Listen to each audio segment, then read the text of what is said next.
চলো বন্ধুরা, আজকে দেখি আজকে কি কি আমার লাঞ্চে রান্না হয়েছে। অ্যাকচুয়ালি আমার মাই করেছে, আমি ভিডিওটা করছি। চলো, এরকম গরম ভাত, এটাতে রয়েছে ডাল সেদ্ধ, এটাতে রয়েছে সজনে ডাঁটার চচ্চড়ি, মা টমেটো দিয়ে করেছে।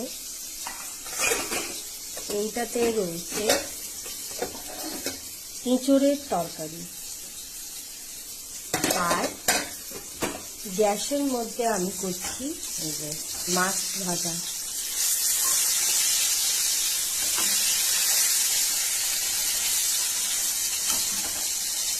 আর এটা হচ্ছে আলু সেদ্ধ মাখবো, তাই জন্য এইটা পেঁয়াজটা ভেজে আর এই লঙ্কাটা ভেজে রেখেছি।